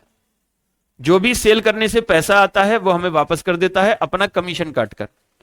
जैसे मान लो मेरा कोई एजेंट है बरेली में, मैंने उसको 10 लाख का गुड्स भेजा यहां से, मैंने कहा इस गुड्स को बेच देना 15 लाख में, और जितने में गुड्स बेचोगे मैं 5% तुमको कमीशन दूंगा। उसने 15 लाख में गुड्स बेच दिया, तो 15 लाख का 5% 75,000 उसका कमीशन होगा, 14,25,000 वो मेरे को वापस कर देगा। ठीक है, तो इसको बोलते हैं goods sent on consignment basis. तो एजेंट को ही कंसाइनी बोला जाता है, जो एजेंट होता है उसी को कंसाइनी बोलते हैं, और जो गुड्स भेजता है उसको कंसाइनर बोलते हैं, या फिर प्रिंसिपल बोलते हैं उसको, प्रिंसिपल या कंसाइनर। तो AS9 जो है वो कहता है कि आपने गुड्स कंसाइनमेंट पर कंसाइनी को या एजेंट को भेजा, तो रेवेन्यू तब रिकॉग्नाइज करना जिस दिन कंसाइनी उस गुड्स को बेच दे। आपने गुड्स कंसाइनी को भेजा, लेकिन कंसाइनी के गोडाउन में वो रखा हुआ है, अभी बिका नहीं है, तो क्या रेवेन्यू रिकॉग्नाइज करना चाहिए? नहीं करना चाहिए। जब तक गुड्स बिकेगा नहीं तब तक रेवेन्यू रिकॉग्नाइज नहीं होगा। तो कंसाइनी ने किसी कस्टमर को वो गुड्स बेच दिया है, और there is reasonable certainty that the amount will be received, तब जाकर आप रेवेन्यू रिकॉग्नाइज करोगे। समझ गए? मतलब जिस दिन आपने गुड्स भेजा कंसाइनी को, उस दिन रेवेन्यू रिकॉग्नाइज नहीं करना, जब बिक जाए कंसाइनी के द्वारा, सेल कर दिया जाए, तब रिकॉग्नाइज करेंगे। तो यहां लिखिए, when goods sent on consignment basis,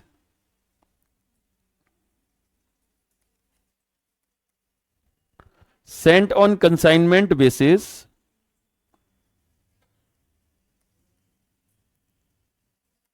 then revenue should be recognized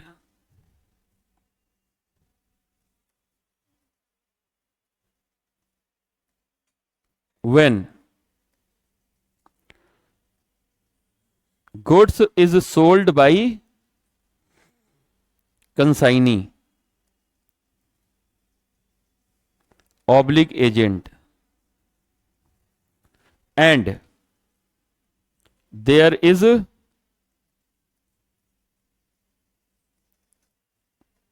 reasonable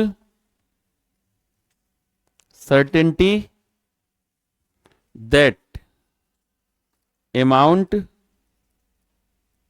will be received।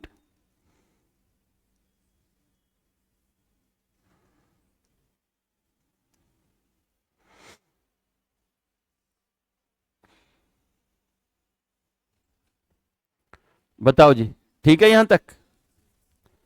अच्छा जी, number 4, when goods sold subject to installation.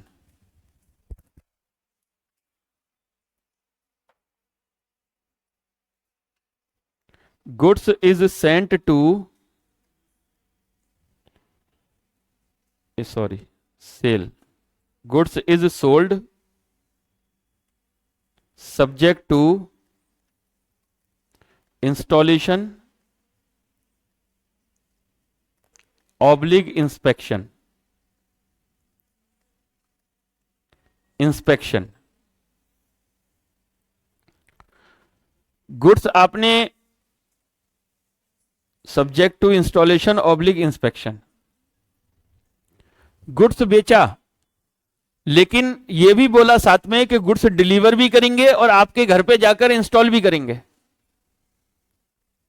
तो सिर्फ डिलीवरी से रेवेन्यू रिकॉग्नाइज होगा या प्रॉपरली आपको क्या करना पड़ेगा, इंस्टॉल करके करना पड़ेगा, और कस्टमर के सेटिस्फेक्शन तक। इंस्टॉल करके आ गया और कस्टमर सेटिस्फाई नहीं है तो रेवेन्यू रिकॉग्नाइज नहीं करना, क्योंकि वो पैसे नहीं देगा फिर, अगर उसने नहीं दिए हैं तो। ठीक है, और दे दिए हैं तो रिफंड डिमांड कर सकता है अगर आपने प्रॉपरली इंस्टॉल नहीं किया उसका एसेट तो। ठीक है, तो यहां लिखेंगे in this case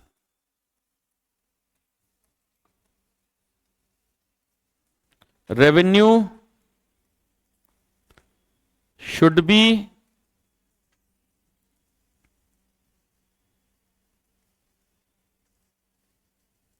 recognized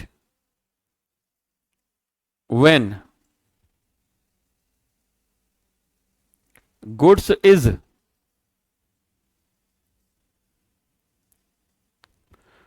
properly installed and inspected by customer and he is satisfied, और वो सेटिस्फाइड है, तब आप रेवेन्यू रिकॉग्नाइज कर लो। इसके एग्जाम्पल क्या हो सकते हैं, जैसे आरओ, टीवी हो सकते हैं, टीवी भी इंस्टॉल करके जाते हैं आजकल, है ना। अब वो टीवी नहीं होती, पहले छोटी वाली टीवी जो आती है टेबल पर रखने वाली, अब दीवार पर लगते हैं, बड़े बड़े टीवी आते हैं अब, है ना। तो टीवीज हो गए, एसी हो सकते हैं। अच्छा, वॉशिंग मशीन में क्या इंस्टॉलेशन, खाली प्लग ही तो लगाना है, बताइए। तुम तो ये भी बोलोगे कपड़े भी धो के जाएं तब रिकॉग्नाइज करें। ठीक है, तो यही कुछ एग्जाम्पल हैं। ठीक है ना, तो ये हो गया आपका इंस्टॉलेशन वाला। अच्छा, अब लिखिए number 5, good sold with repurchase agreement.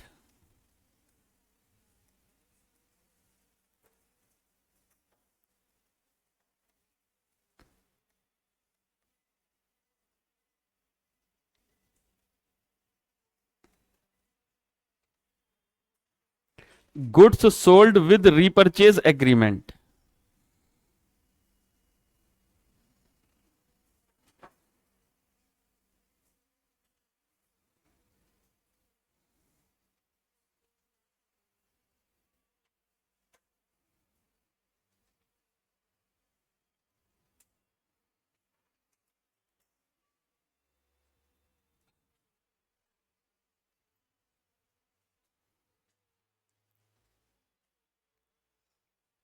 हाँ जी, लिख लिया, good sold with repurchase agreement. तो पहले जरा इसके बारे में थोड़ा सा बता दूं, ये है क्या, पहले समझ लो। देखो, मिस्टर ए ने मिस्टर बी को गुड्स बेचा, sold goods to mister B. Goods था 10 लाख का जो मिस्टर ए ने मिस्टर बी को बेचा, और मिस्टर बी ने जिस दिन गुड्स बेचा मिस्टर बी को 10 लाख में, उसी दिन बी के साथ एक एग्रीमेंट भी कर लिया कि थोड़े दिन के बाद मैं तुमसे सेम गुड्स वापस ले लूंगा, यानी खरीद लूंगा। कितने में? 15 लाख में। मतलब आज गुड्स बेचा 10 लाख में, और कहता है 6 महीने बाद या 8 महीने के बाद जाकर सेम गुड्स मैं तुमसे वापस परचेज कर लूंगा। कितने में? 15 लाख में। इसको बोलते हैं sale of goods with repurchase agreement. Sale of goods with repurchase agreement, यानी गुड्स आज बेचा लेकिन साथ में एक और एग्रीमेंट कर लिया। क्या? यही गुड्स मैं तुमसे दोबारा खरीद लूंगा, या सिमिलर गुड्स कोई मैं तुमसे दोबारा खरीद लूंगा। कितने रुपए में? 15 लाख में। इस केस में AS9 कहता है भाई तुम कितनी भी चाल चल लो, हम तुम्हारी चाल समझ जाएंगे। वो कहता है ये सेल है ही नहीं, this is a financing transaction. एक तरीके से तुमने उसको लोन दिया गुड्स की सिक्योरिटी पर, और थोड़े दिन के बाद आप 15 लाख का उससे वापस ले रहे हो, तो जो एक्स्ट्रा वापस ले रहे हो वो क्या है? इंटरेस्ट। यानी ये सेल है ही नहीं। ये कौन सा सेल हुआ कि मैंने गुड्स अभी दे दिया और थोड़े दिन के बाद वही गुड्स वापस ले लूंगा? तो सेल हुआ कहां? बताइए। ठीक है ना? तो AS9 इस तरह की चालाकियों को बहुत अच्छे तरीके से समझता है, इसलिए वो कहता है no revenue can be recognise. अब अगर वो अलाउ कर देना तो देखो क्या होगा। फाइनेंसिंग ट्रांजैक्शन को इन्होंने रेवेन्यू मान लिया, 10 लाख का रेवेन्यू ये रिकॉग्नाइज करेगा जब इसने बेचा, और फिर जब ये वापस बेचेगा तो 15 लाख का रेवेन्यू ये रिकॉग्नाइज करेगा। बताइए, सेल हुआ नहीं और 25 लाख का रेवेन्यू रिकॉग्नाइज हो गया। घपला है या नहीं है? गड़बड़ है? नहीं है, गड़बड़ है। इसलिए AS9 कहता है no revenue can be recognised. ये एक फाइनेंसिंग ट्रांजैक्शन है, और आप ऐसे मानो कि A ने जब B को पैसे दिए, यानी जब A ने B को गुड्स बेचा तो B ने पैसे दिए होंगे, तो A कहेगा जैसे मैंने ये लोन लिया है B से, और जब B वापस करेगा तो ये माना जाएगा कि उसने जो अमाउंट वापस किया है वो विद इंटरेस्ट वापस किया है। सेल ना A रिकॉग्नाइज करेगा और ना ही B रिकॉग्नाइज करेगा।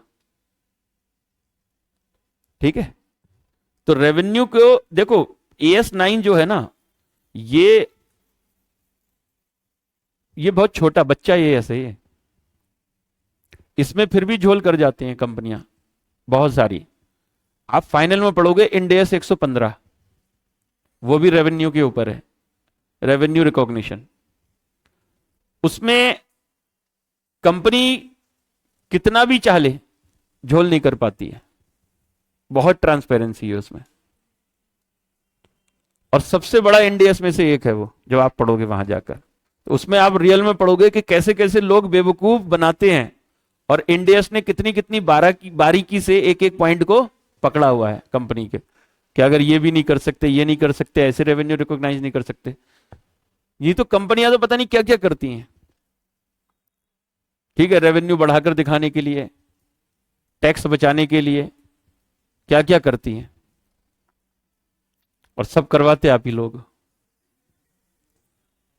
ठीक है, आप लोग AS पढ़ के जाते हो और AS का ही मिसयूज करवाते हो जाकर। तो good sold with repurchase agreement, तो यहां पर लिखेंगे समटाइम्स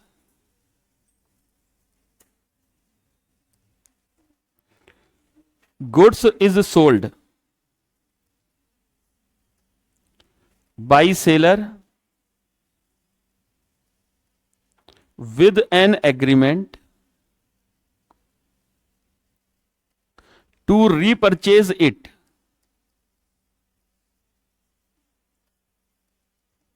in near future। बाद में जाकर वो इसको रीपरचेज कर लेगा, इस एग्रीमेंट के साथ गुड्स बेचा।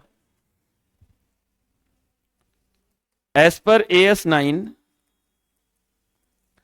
सच transaction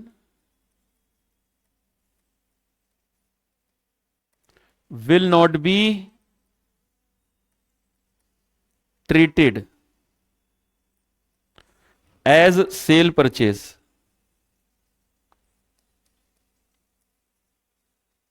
but it is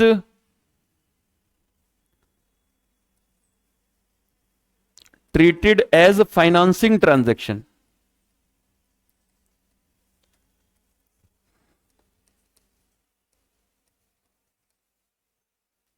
It is treated as financing transaction.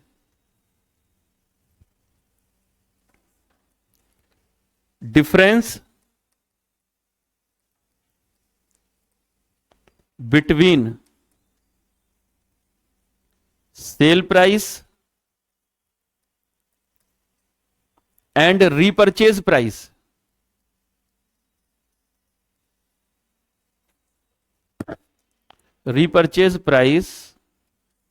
will be treated as interest.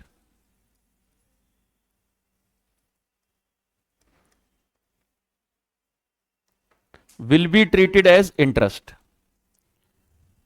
तो आज मैंने 10 लाख का गुड्स बेचा और एग्रीमेंट कर लिया इसी को 15 में खरीद लूंगा, तो सेल प्राइस है 10 लाख, रिपर्चेज प्राइस है 15 लाख, दोनों का डिफरेंस जो है वो क्या माना जाएगा? इंटरेस्ट। ठीक है, अब इसकी अकाउंटिंग कैसे होगी, यह आपसे 5 नंबर में क्वेश्चन पूछा जा चुका है एक बार, तो मैं आपको एक एग्जांपल लिखवाता हूं। क्या अभी कहां हुआ? 2 बजे तो क्लास स्टार्ट हुई है। अरे भाई थोड़ा सा तो रुक जाओ कम से कम, मतलब लेट शुरू होती है वो ध्यान होता है, तो वो ध्यान नहीं होता, और टाइम हो गया ये ध्यान रहता है।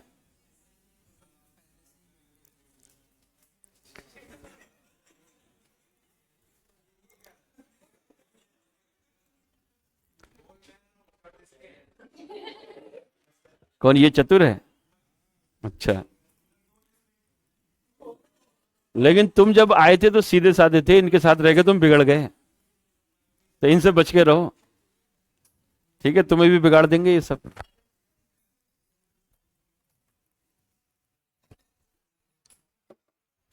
चलो एक एग्जांपल लिख लो। लिखो, mister Ram sold goods to mister Shyam for ₹20 lakhs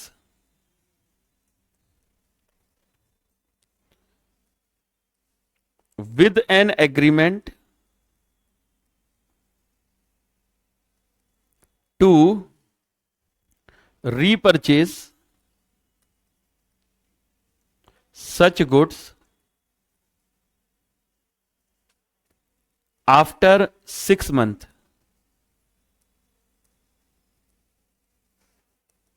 for ₹24 lakh।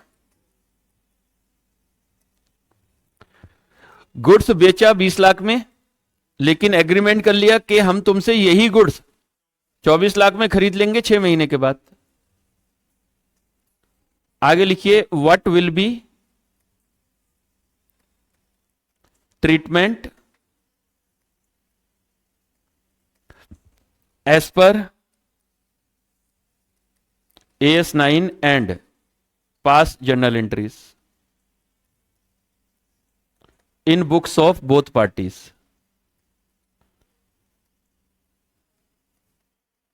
दोनों पार्टी की बुक में क्या ट्रीटमेंट होगा, अकाउंटिंग यानी एंट्री क्या बनेंगे।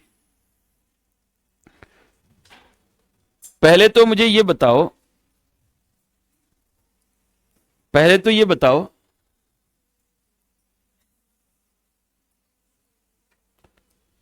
क्या ये सेल ट्रांजैक्शन हुआ? सेल ट्रांजैक्शन नहीं है, तो यहां लिखेंगे एज पर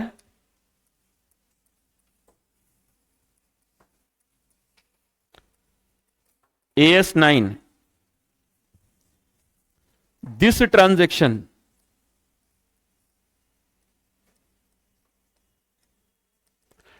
is not a sale transaction।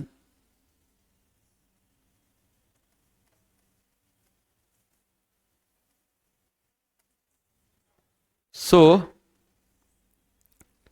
No revenue can be recognised.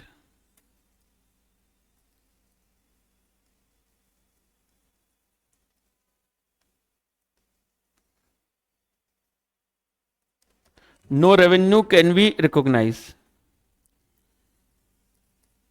It is a financing transaction.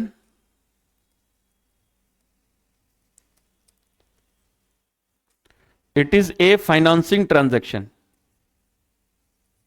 Financing transaction का मतलब होता है कि लोन लिया और लोन दिया, है ना। लोन लेना देने को बोलते हैं फाइनेंसिंग ट्रांजैक्शन। तो financing transaction and will be accounted as under. अब इसकी अकाउंटिंग कैसे होगी? As under. पहले यहां लिखेंगे in the books of Ram. दो लोगों की बुक्स में अकाउंटिंग पूछी है, तो in the books of Ram.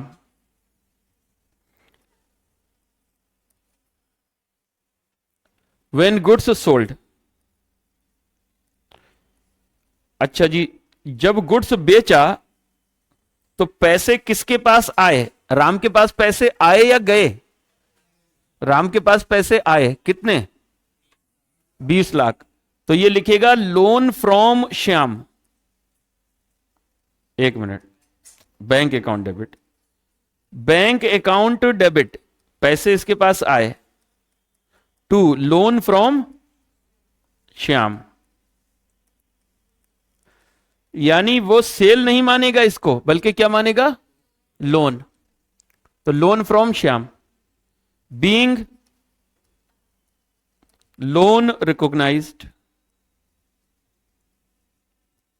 तो हम ये मानेंगे जैसे हमने अपना गुड्स उसे गिरवी रखकर 20 लाख रुपए का लोन लिया है। 20 लाख, 20 लाख। अच्छा, अब जब वो गुड्स उसने रीपरचेज करेगा, तो व्हेन गुड्स रीपरचेज्ड,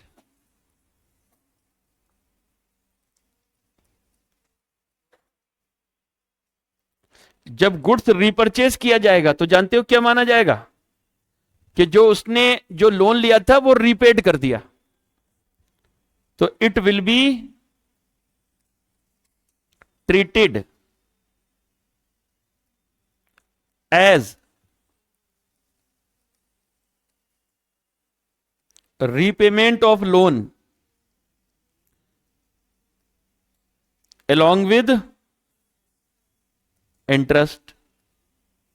हम मानेंगे कि इंटरेस्ट के साथ में आपने लोन का रीपेमेंट किया है। तो बताइए, यहां लिखोगे loan from Shyam debit 20 lakh. बताओ इंटरेस्ट कितना पे कर रहे हो साथ में? 4 लाख। तो इंटरेस्ट अकाउंट डेबिट 4 लाख और टू बैंक 24 लाख। तो ये एंट्री हो गई इन द बुक्स ऑफ राम। अब मैं आपसे कहता हूं इन the books of Shyam entry बनाकर दिखाओ, क्या एंट्री होगी बताओ? परचेज तो होगा ही नहीं। Loan to Ram account debit to bank पहले, और उसके बाद bank account debit 24 lakh to loan to Shyam कितने, राम टू राम कितना 24 लाख और टू इंटरेस्ट, उसके लिए इंटरेस्ट इनकम होगा। ठीक है ना? तो 2 एंट्री उसकी बुक में बनेंगे। तो यहां पर लिख लीजिए इन द बुक्स ऑफ श्याम।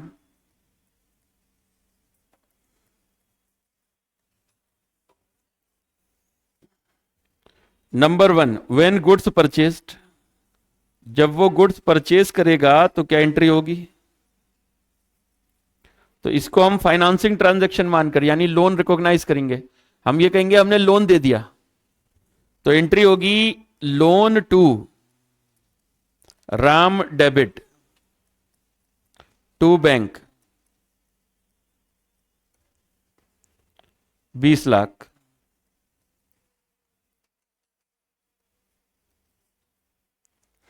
यहां लिखेंगे बीइंग लोन रिकॉग्नाइज्ड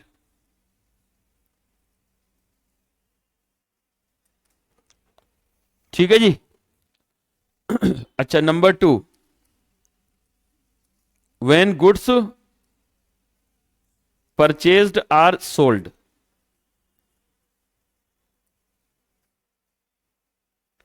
वही गुड्स जब आपने वापस कर दिया यानी सेल कर दिया तो अब पैसा इसको मिलेगा तो बैंक अकाउंट डेबिट। अच्छा कितना आएगा 24 lakh to loan to Ram 20 lakh और जो 4 लाख एक्स्ट्रा मिला वो इसके लिए इंटरेस्ट होगा टू इंटरेस्ट अकाउंट 4 लाख। ठीक है चलो फिर आज इतना ही कर लो, बाकी अगली क्लास में करेंगे ठीक है।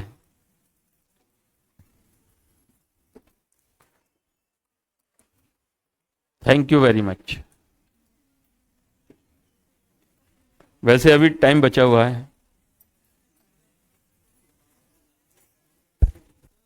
जी।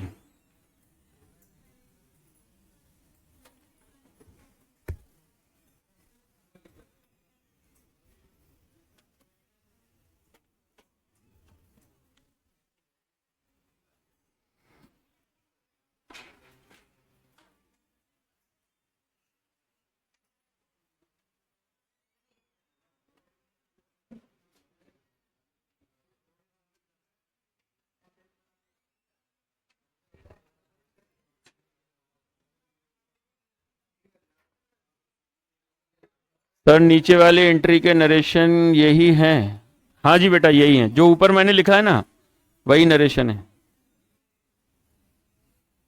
आप ये लिख दो when loan is received back along with interest.